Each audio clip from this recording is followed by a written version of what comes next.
All right, Blake, are you a Kendrick Lamar fan yet? Not as much as my 10th grade boys are at church. Welcome to the ChurchGear podcast, where we pull the tech out of the booth and onto the stage to share the most outlandish stories and hidden wisdom from the tech trenches. And now, here are your hosts. I'm your host, Blake Hodges, a man who is deeply concerned by what the kids are listening to nowadays. And I'm here with my co-host who still knows exactly what the cool kids are listening to, Toby Walters. The cool kids. So I have two teenagers and they listen to really cool stuff. And I know I've told you, like, my daughter listens to Weezer, and I think that's super cool because, I mean, that was cool when I was in high school. But there's a lot of artists they'll bring up and I've never heard of them. And so it's a little embarrassing. I watched some of the Grammys this year, and a lot of people that were nominated, I had never heard of them before. Make you feel like an old man? A little bit. And I had certainly heard of Kendrick Lamar, and really it was just like, I don't know what his music sounds like. I knew he's a rapper. And so Shelly and I brought up Kendrick Lamar, like, on Spotify. And so we're driving around listening to some Kendrick Lamar before the Super Bowl to get ready for it. So, and how did that go? It was... we were confused how he was going to perform on, national television where he can't curse because every other word is a curse word. True, but he does have some songs that he did for movies. Like, he did the whole Black Panther album, the first movie. I don't know if he did the second or not. Man, that album was great. So he did a song with SZA on that one for the Super Bowl. Okay. And to be fair, Blake, back when I was in my 20s and I was a youth pastor, the kids were listening to Eminem back then, and it was, the same thing. I was horrified that they were listening to Eminem. I got weird news for you, Toby. They're still listening to Eminem. That's true. Like, my 10th grade boys listened to Kendrick, and they listened to Eminem, and then there was one other old rapper, and I'm like, I love Eminem, but I'm like, how did you get back to Eminem? It's funny how kids will go back 20, 30, 50, 100 years on music. Yeah. I listened to Gregorian chants growing up, because I was really an old OG. Mm-hmm. So, Blake, tell me, how'd you feel about the Super Bowl halftime show this year? Where did it rank for you, like 1 to 10? Super middle, Super middle. It was so fine. Meh? Yeah, it's fine. Yeah, it was a 5 for me. Like, I thought it was well performed, but there wasn't a lot of theatrics. Do you have a favorite of all time? I only have a recency bias, so I thought Usher's was really good. But I mean, Usher is such an incredible, like, dancer and performer. And when he was dancing on roller skates with his dance team, that I had never seen that before. In terms of visuals, I think The Weeknd's was the most visually cool recently. But man, I don't even know if there was this official name because there was so many. But like when Eminem came on a couple of years ago and that whole crew, that was my favorite. Yeah, that was, my wife loved that one as well. And it made a lot of sense because they were in LA and they were using like all the LA artists. So I didn't think Kendrick made a lot of sense for New Orleans, but I was looking up like who are the most famous New Orleans musicians that are still alive. And Harry Connick Jr. was basically like the most famous one. And they did have him perform in like the pre-show stuff. Interesting. Yeah, that is a fun thing about the Super Bowl is you get to see all of that city's best. And apparently if they don't have any, they just have to bring it in. Yeah. As they did for Kendrick. And, Blake, obviously internet comments are the worst place in all of society. And it's like without fail, people just comment like worst halftime show ever, every single year. And so I'm like, do you have a favorite halftime show or do you just hate them all? And it was interesting as well because I don't know about you, but from our vantage point where we were, we were watching at a friend's house and listening on the TV, we couldn't understand a single word that Kendrick Lamar said the entire time. And we could hear his vocals, but we couldn't understand anything. Did you have the same experience? Yeah, it was a little tough, I will say, to hear him and understand him. But I will tell you what my dad said, during the family group thread. He goes, I ain't turning it off, but I'm bleep sure turning it down. Your dad loves some Kendrick Lamar, doesn't he? He definitely does not. He definitely does not. And it was really interesting in some of the forums around church production and production in general. A lot of people were saying it depended on which network you watched it on or which streaming service. They said some sounded really good and some didn't. And I'm like, don't they all get the same feed? It's just one microphone that he's singing into or rapping into. So I thought that was super strange. Some people had it was very clear, and some people said it just sounded really bad. It's really interesting.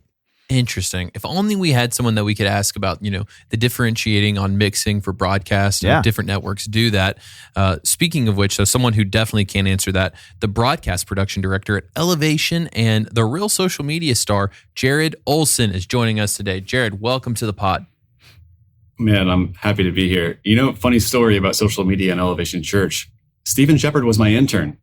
So technically, I taught him everything he knows. Yes, 100%. Which is very little. I mean, he is a very handsome man, but does he really know anything about video stuff? It's fake it till you make it, man. Yeah. It's fake it till you make it. I do want to add something. The greatest halftime show is Prince when he was playing Purple Rain and it started to rain. You can't script that any better. That's not bad. That I was darn thinking NFL of script really did script it. U2 after 9/11, and they had every name of the people that died in the Twin Towers scrolling on the screen. Unreal. Like that was an absolute epic moment. But Blake, you hate U2, right?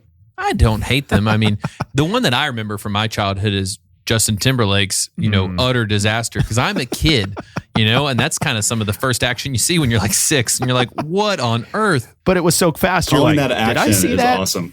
Yeah, you didn't really see anything. You just saw the adults all freak out, and you're like, what's going on? They're like, we'll tell you when you're older. Jared, do you remember that moment? At church. Oh, yeah. I was at my church parlor and I came back in from playing in the gym to get some pizza and Doritos and then saw something I hadn't seen before. Church. He had to repent that night. It's the first time for everything, I guess. If it happens at church, it's not a sin? Sure. All right. But what is a sin is lying, even if it's on the ChurchGear podcast. That's why we asked our guests to do it. Yes. So we got our 5 Truths and a Lie, our weekly game where the guest gets to introduce themselves, and then me and Toby try to see if we can figure out their lie. Okay. Number 1, I visited all 50 states. There's no way. Number 2, I used to be the drummer for Leland. What? Number 3. No way. Did I tell you, Toby, recently my best friend Jeremy got it confused. He thought our Jared, was the drummer on a band, like growing up, and for a second he was really fangirling. It was really funny. I mean, our Jared is a drummer. And he was a drummer on another band, but we got him crossed. Okay. Number 3, I intentionally had someone break my jaw when I was 21. I intentionally? For like maybe a jaw surgery. Like doctors will intentionally break your jaw for surgery. Stop jawing at me, Toby. Number 4, my Twitter account has over 70,000 followers. Is that what happens when Shep shouts you out? Number 5, Shaq and I met while I was on set for NBA on TNT. Oh, that'd be fun. Did you guys meet, or did he just bump into you because he's so tall? He can't reveal. He's not going to say. Yeah. Number 6, I got a tattoo of my wedding anniversary, but it was the wrong date. Jared, true story. I come home from a long weekend. I think I was at church camp maybe, and my wife had done a collage wall. And I go, collage? What'd I say? You said collage. Yeah, collage wall. It's collage. However, English is hard. I know. If you knew the word, that means that's a word now. So she'd done this collage wall, and there's a number 27 on the wall, and I go, what's that, babe? And she goes, that's the day we got married. And I was like, we got married on the 28th. So I'm just going to, I'm going to go on faith that's the lie, because that can't be true. A tattoo, he would double check that. So I'm going to say that's the lie. All right. I'm going to go with the lie that he was Leland's drummer, because I'm fairly familiar with Leland, and I don't believe that Jared was ever the drummer in that band. You are both incorrect. Dang it. Which is something we hear a lot. I'll walk it back. So we were on Outcry tour and they were giving away free tattoos. I was excited. I didn't have one. I texted my wife. I said, I'm going to get a tattoo of our wedding anniversary in Roman numerals. She said, okay, great. Just double check that you got it right. I didn't get it right. We got married in 2015, not 2005. So I had to get a cover up. So that was fun. So is it that you gave them the wrong date, or you just didn't know how to translate it to Roman numerals? I didn't know how to translate it properly to Roman numerals. So it's on me. That's way more forgivable than getting the date wrong by months. Correct. I just got it wrong. We were on set at TBS and they said, do you want to go see the NBA on TNT set? And I'm like, yeah, absolutely. I'm rounding the corner. Thought I ran into a wall. I ran into Shaq. I thought it was a brick wall. It's basically the same thing. It was Shaq. Basically the same thing. Yeah. I had corrective jaw surgery when I was 21. After he ran into Shaq. Yeah. Okay. In 2012, I was the fill-in drummer for Leland. So for a summer, I was Leland's drummer. All right. By way of their guitarist, Casey Moore, who I was really, really close friends with. What was number 2? My friend and I started a Dumb and Dumber fan page on Twitter called Mutt Cuts, and we amassed over 70,000 followers, still active to this day. So, and we got to hold on here, Jared, because we need to publicly shame Blake, as we do most episodes, but he has still never seen Dumb and Dumber. Yes, I have. Just recently? No, I'm just kidding. Oh, I've never seen it. And his excuse is, which is valid, he lives Dumb and Dumber. With you every day. And he has, and I'm not kidding, he has accidentally drank his own urine while in a van. Toby, have we told that story on the podcast? Way. That's Church Gear After Dark material right there. It was a gear run. All right. I did it in service of the company. There's nothing I won't do. And there's been drastically worse things that have happened to me that we will not say on air in service of the company. But we need to add that story to our anniversary episodes. I'm going to write that down. Oh, gosh, that's disgusting. Give me the booze, you pumpkin pie haircutted freak. Sorry. That's the line. Say it again, Jared. That's the line. Give me the booze, you pumpkin pie haircutted freak. That's the line. Anyway, I have not visited all 50 states. I've visited about 47, but Alaska and Hawaii and South Dakota, I think, are off the table. If you've visited one of the Dakotas, haven't you visited both of them? Probably. I'm sure somebody from North or South Dakota would say, how dare you? Maybe they have their own Dakota Civil War. I mean, it's kind of like North and South Carolina. They're very different states. Yeah, but they have some personality. There. The Dakotas are in the middle of nowhere. Mm-hmm. Also, I love South Carolina. So yeah, I'm always says the going to man say, who's never left Tennessee. Yeah, look, people don't come to this podcast for taste, Toby. They come for production knowledge. So let's ask about Jared's production knowledge. Well, I also want to act like, did you get to talk to Shaq at all? Did you get a picture or anything? I didn't get a picture because they were literally walking to set to go on air, but I did get to meet him, and he shook my hand, which was a bizarre feeling because his hand is like 5 of a normal person's hands. Yeah. Is he like, you know how your side view mirrors say like objects are bigger than they appear? Yes. Like, is he larger in life? I could not comprehend how ginormous he was. It was incredible. I got to recently meet a former NBA center, and he's 7 feet. He's not like Shaq wide, but he's still 7 feet tall. And standing next to him in real life, you know, it suddenly dawns on me, not that it didn't before, oh, this is why I can't play in the NBA. I'm trying to imagine taking a shot with a 7-footer hanging over me. Like, there's no way. I would never get the ball past his hands. Did you ever think you could play in the NBA, Toby? I mean, when I was in middle school and I would, you know, play out in the street, I was like, there might be a shot here, right? No pun intended. The optimism on this one, Jared. That's right. Yeah. Well, Jared, when your NBA career fizzled out, you found yourself in production. Can you give us just an overview of kind of your highlights and what led to your role at Elevation today? For sure. So I'm a church kid through and through. Parents both on the worship team. I joined the worship team naturally. And then throughout high school and college, had those experiences on stage where I'm like, sound guy sucks. Lighting guy sucks. They don't know what they're doing. I should probably learn. And it was like a selfish motive. And long story short, I really started to enjoy it. Helping people not experience what I experienced when I was on stage. Learned about elevation worship through a tweet, ironically, in 2008 or 9. Was that when you were on your Mud Cuts account? Yeah, I probably found it through the Mutt Cuts account. Probably, definitely. And just wanted to attend Elevation Church one day. And long story short, did the internship in 2013 and got hired. And 11 and a half years later, almost 12 years later, I'm still here doing it. Yeah, are there musicians on stage every week at Elevation thinking the lighting guy sucks, the sound guy sucks, I can do it better? Probably. Probably. So, you guys are very high profile. A lot of people know who Elevation is, watch your services. Yeah. I've seen what you guys do, online, in person. It's like all world level. Tell me how you guys handle the pressure. It feels like it's a very high pressure environment to produce that level of service week in and week out. For sure. So we recognize, like, specifically with our worship songs and with our preaching, we have an ability to connect with people. So we are so intentional with the preparation. We do a run through every Sunday, and whether we've done "Oh, come to the altar" 5,000 times, we're still going to run through that on Sunday morning to make sure lyrics, visuals, arrangement, lighting, and everything is dialed. Because although it might be our piano player's 50 millionth time to play it, it could be the lyric operator's first time to run lyrics to it. So there's always no matter what, we're going to run the flow top to bottom.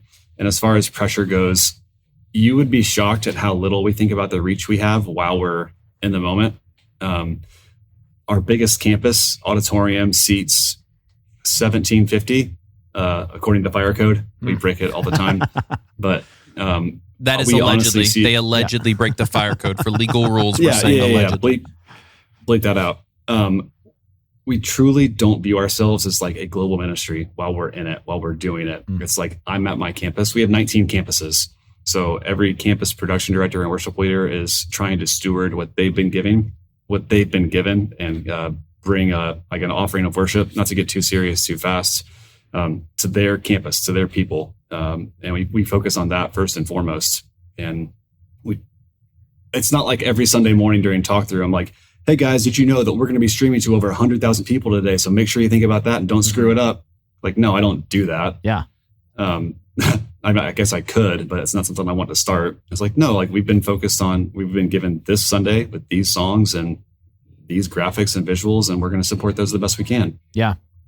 When you kind of, share the vision, let's say a camera operator, is the vision like you are aiming to have a great experience for the people in the room we're doing this for, or are you saying it's more for the campuses that we're reaching, or are you more like it's for the, person in Africa that's watching online? Do you have a specific target that you're aiming for? No, it's everyone. We've gone in and out of seasons of, this is how we switch for the room. This is how we switch for online. This is how we switch for campuses, because we're the team doing it for all three.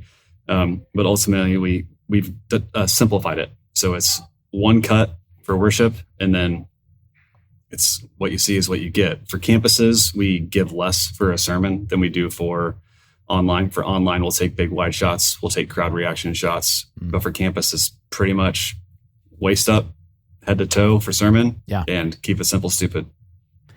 Yeah, with the level of I'm using product as the final result of what you get. With the level of I should put this over here too. Oh, look at that! We all got our 64 audio in-ears out right now. Way to go, 64! You're everywhere. This is very Wayne's World. I'm not a sponsor anyway. Do you know that reference, Blake? Do you know Wayne's World? I know Wayne's World.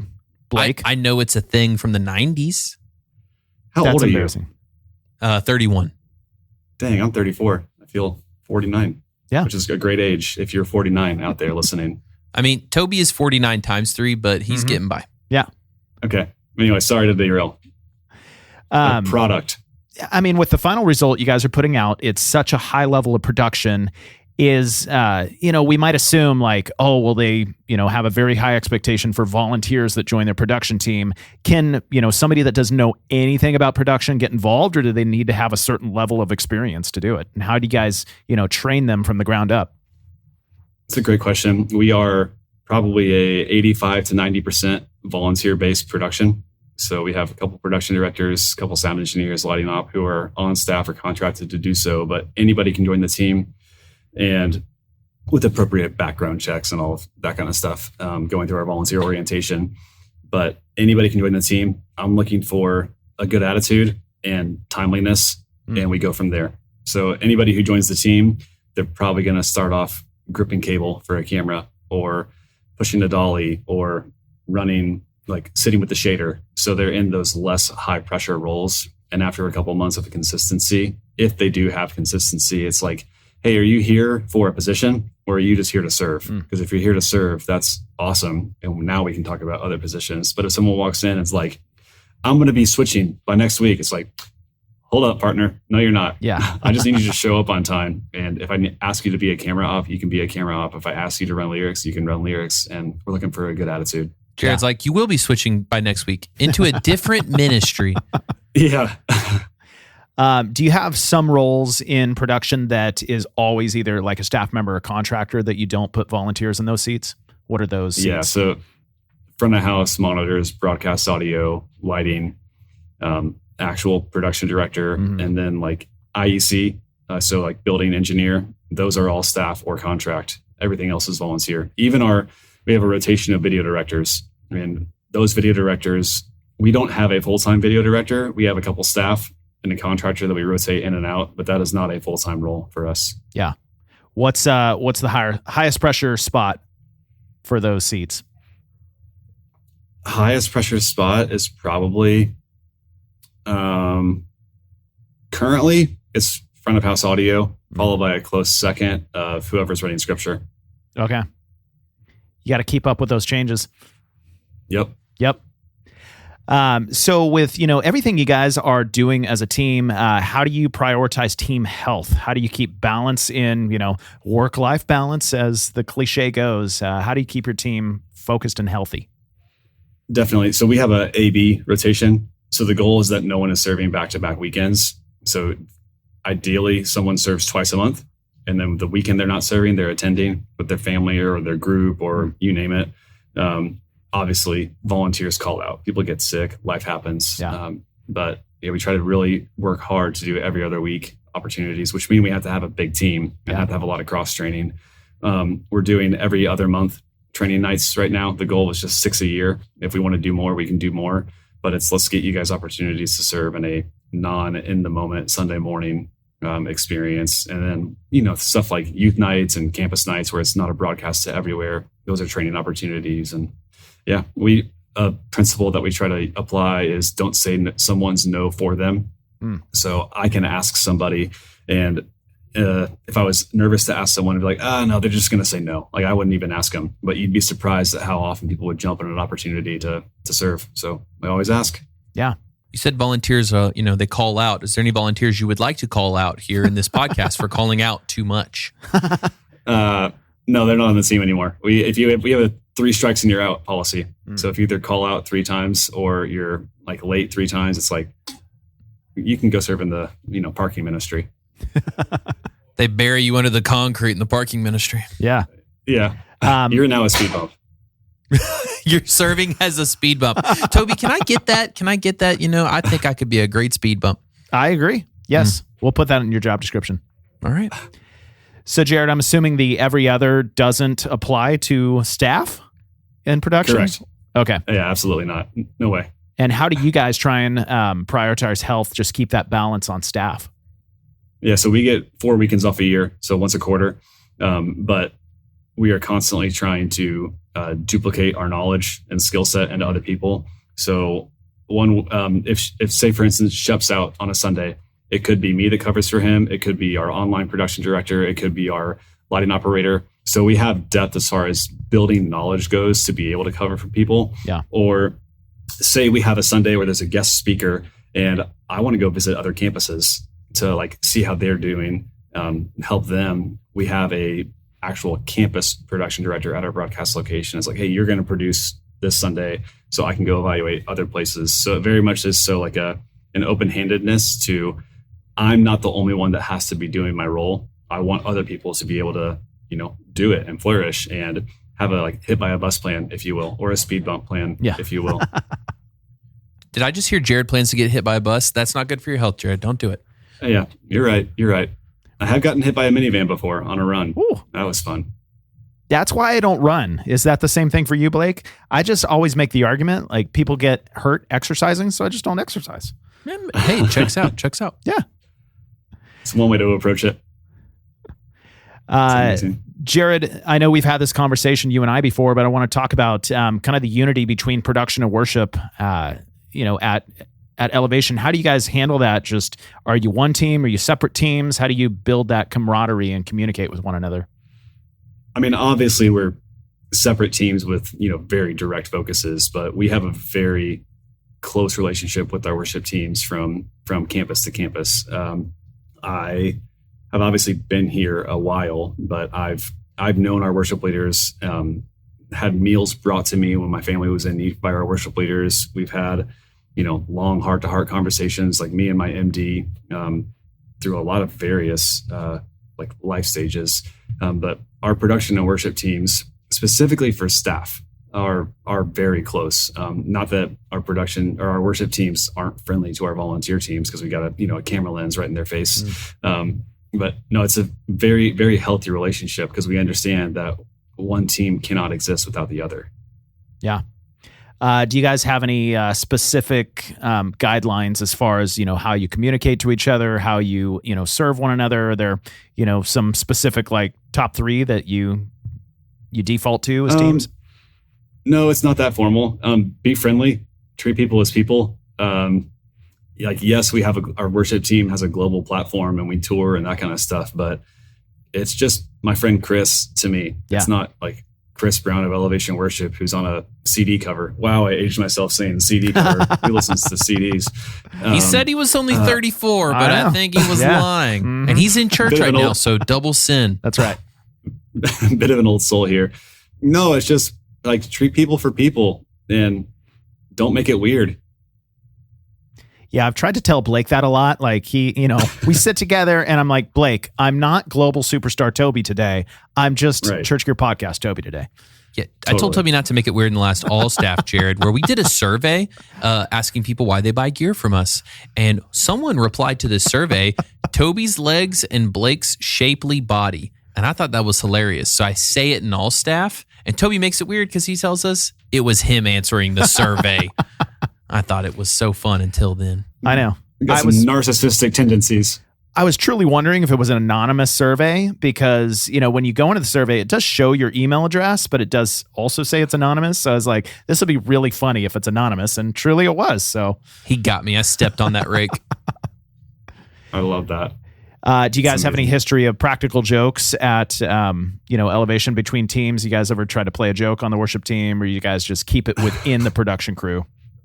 One thing we did this most recent Elevation Nights tour for our worship team, we put a hot dog on every single musician's station. So like whether it was a hot dog in between a keyboard key or in a pedal board, we actually stuck a hot dog on the hi-hat clutch of our drummer.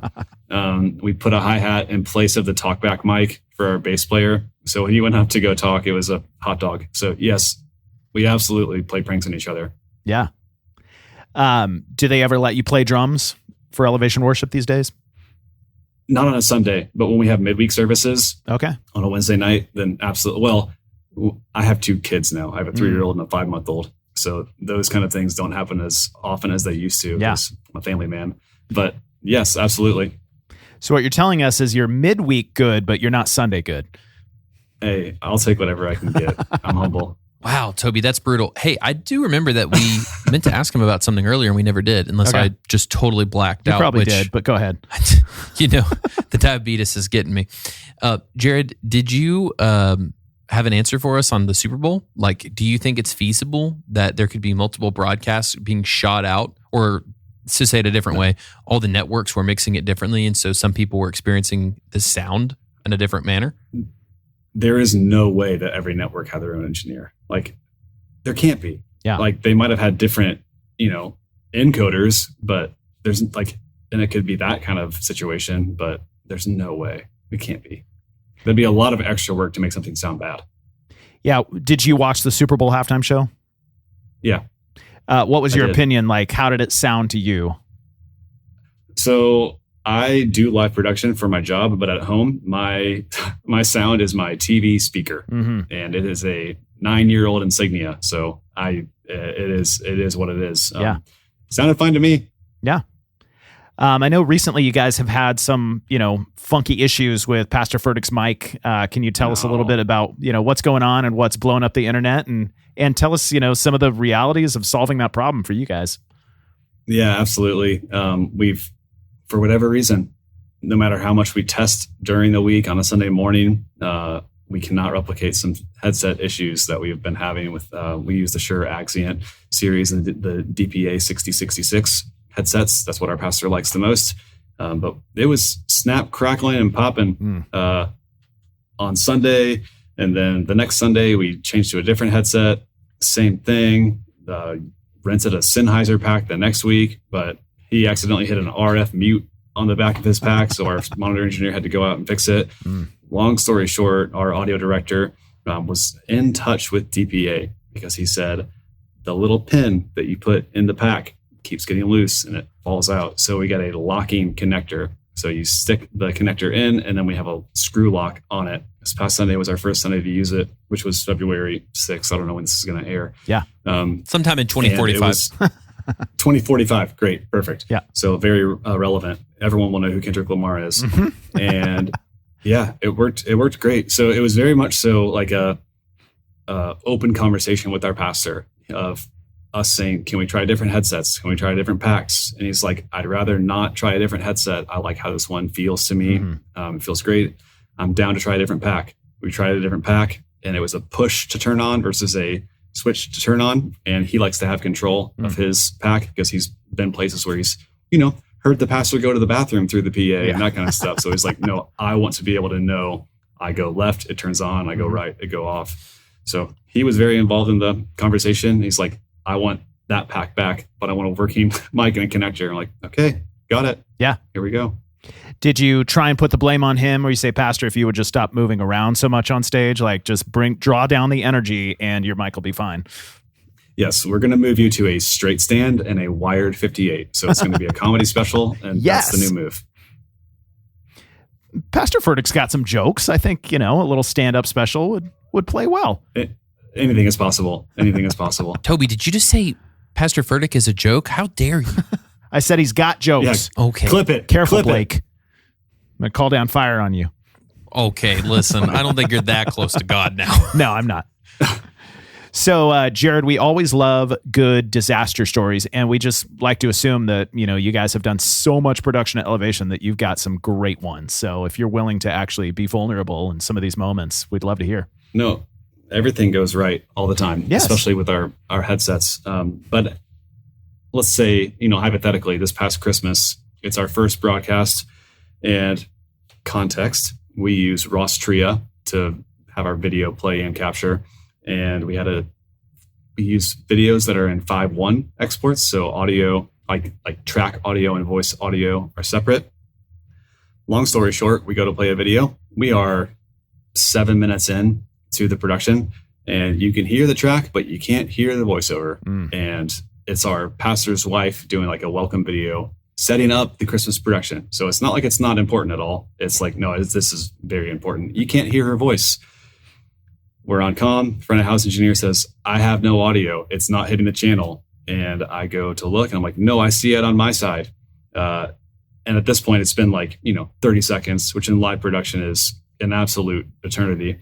And one of our pastors grabs the mic and says, hey, we're going to stop. We're going to get this figured out. Our teams are going to let us know when they get it resolved. And we're going to continue on and watch this welcome video, which is like nightmare. Not to mention the fact that we were sending this feed to 19 other campuses, so they have to wait on their resi delay, not play the wrong video, get the right video queued up, add some buffer on their time. Those are all the things my mind is thinking of. Come to find out, there was a unfortunate click in our Tria audio router, and 2 of the channels were flopped. So it was a soft patch gone bad, and it haunts me. So obviously, those moments for production people are like death to your soul. Like every second feels like a year. What advice do you have? Like, how do you guys handle it after the fact? Are you, screaming and punching each other in the face? Or, how do you guys... Toby, what do you think happens at church? Oh my gosh. Don't tell people at church here we scream and punch each other in the face. I know. How do you guys have grace in those moments, but also, want to shoot for excellence and not have it happen again? How do you handle that balance? Yeah, so the first thing that we're always looking for is for full responsibility to be taken. So in this instance, I decided, I don't know if it was me or if it wasn't me, but it was like, hey, that's on me. I'm the production director of the broadcast. She's got a thumbs up reaction. Way to go. That's God, just the Holy Spirit coming in. You got thumbs up. Hyping myself up, but I'll take full responsibility for that. If something changed after run through, I didn't catch it. I should have caught it. And then it's what system do we have to put in place to make sure that never happens again? And it's that simple. And the right leader will say, thanks for taking responsibility. I know you'll get it right the next time. Yeah. And that's it. End of story. Sounds like own it and correct it. That's a pretty good 1-2 punch. Yeah. Yeah, definitely. Love that. And then shift the blame to, the volunteer who clicked the button. Yeah. For sure. Or Shep. Yeah. He's an easy scapegoat. I know. Always. And I do want to point out that you have a bigger social following than Shep with your Twitter account on Dumb and Dumber. Yeah, I guess. It is a shared. It's me and my friend, Alex. We co-own it. But yeah, I'll hang that over him for sure. As you should. So, Jared, I'll ask you an ethical question that I've asked once before on this podcast.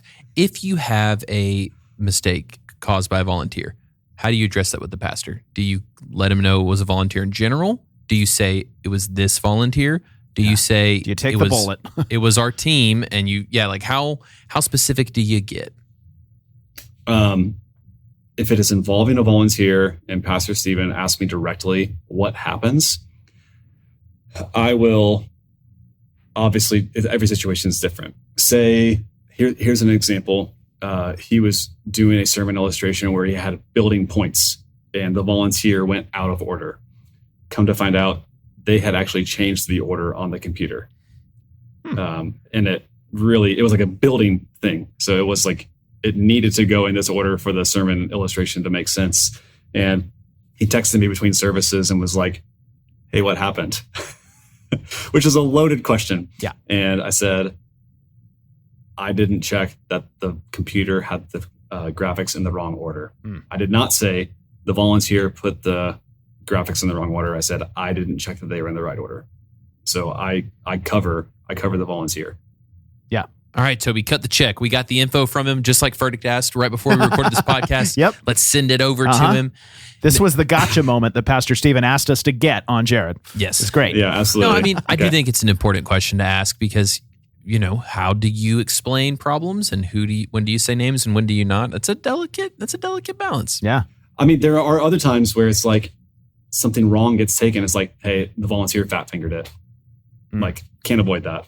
Yep. That's what I blame everything around here. Blake fat fingered it. Yeah, but see, my fingers have gotten so fat. Like, do I have fingers left or just a bunch of mitts, you know? That's true. It's hard to click the buttons on this switcher for this black magic thing. That's right. That's what it's called, right? Crazy. Black magic thing. Black magic thing. Sure. Yeah, it Black works. magic It's very thing. technical. Absolutely. Jared, as you can tell, I'm not very technically inclined, but word on the street is that you are. So I'd love to get a tech takeaway from you, man. What would be your unique piece of advice that you would offer a room full of church production people? It's funny enough you asked this. I was teaching we have apprenticeship classes that come through, and I was teaching on feedback culture today. Someone asked this exact same question. They said, what's your tech takeaway? It's like, no, they didn't ask tech takeaway. They said, what's going to help me be successful as a leader at Elevation Church? And I said, don't get stressed, because when you get stressed, it doesn't help anything. Yeah. And they're like, it's not that simple. I'm like, it is that simple if you've prepared well, if you've prayed, and if you've put in the hard work to know your craft. You can have the ability to not get stressed. We use the principle of the duck, which if you see a duck going across a pond of water, all you see is smooth sailing, but underneath, that duck is going crazy and you have no idea. So never show your cards. If you are feeling anxious or nervous about something, let someone know, hey, I need some help with this, but trying to hold it yourself and create this unnecessary level of stress is not going to help anything. So just don't do it. Yeah. Don't get stressed. That reminds me of two things. And of course, I forgot both of them the moment I said that. There's a military phrase where it's like, slow is smooth and smooth is fast. And so it's like an encouragement to go slow because slow is smooth and then smooth is fast. If you settle at being slow, it'll be fast. If you panic and go fast, you'll just mess up. I have to repeat that to myself often. Dang it, I forgot the second one, Toby. Well, it reminded me of remember- another tech takeaway. Somebody was saying never let them see you run or something. That was like Caleb that. Lepke, and that's what you went into my brain, Toby. I know. It was a very dangerous place in there. Blake, you got to clean some of that garbage out of there. Well, the Lord is working on me. Yeah, your duck example, Caleb Lepke said never run. He would never run at Christ Community. He was like, you can never run here. Yeah. You have to walk. Yeah. Yep. Something I always say is with a volunteer, I'd rather you be slow and correct than fast and wrong. Yeah. What about slow and wrong? You Yeah. know? Slow and wrong. Yeah, there's no time for you. Then you can Yeah, join go the ahead and parking leave. team. Yes, Yeah. or as a speed bump. Yeah. Well, Jared, we really appreciate you coming on, man. What would you like to point people towards other than the parking lot team? What would you like to plug? My MySpace account. Oh, Just man. kidding. Ooh, can we get in your top 5 or maybe top 8? We'll see. You got to play nice. Okay. Maybe show me those hands and we'll talk. No, you can follow me on Instagram. That's where I'm most active. Or you can follow my running Strava. If you want to see my workouts. No, I'm kidding. No, you can follow me on Instagram at Jared OLSN. So I took the vowel out at the end. All right. That way we won't get confused whether it's an E or an O. There's just no vowels. That's correct. Nope, just no vowel. Look at this inflation. I mean, you can't buy vowels anymore. They're just too expensive. Well, Jared, thanks for coming on, man. Absolutely. Thanks for having me. Thanks for hanging out with us. We hope to see you back next week for more absurd stories, tech takeaways, and overall buffoonery here at the ChurchGear Studios. All right, Blake, I'm going to text you after this episode and ask you what happened, what went wrong, whose fault was it? I'm going to say you should have wrote us some more questions, and then I'm going to say you should have asked us a different intro, and then I'm going to say you should have guessed different in the tech takeaway or the 5 truths and a lie because you got that wrong. I mean, you want to keep going?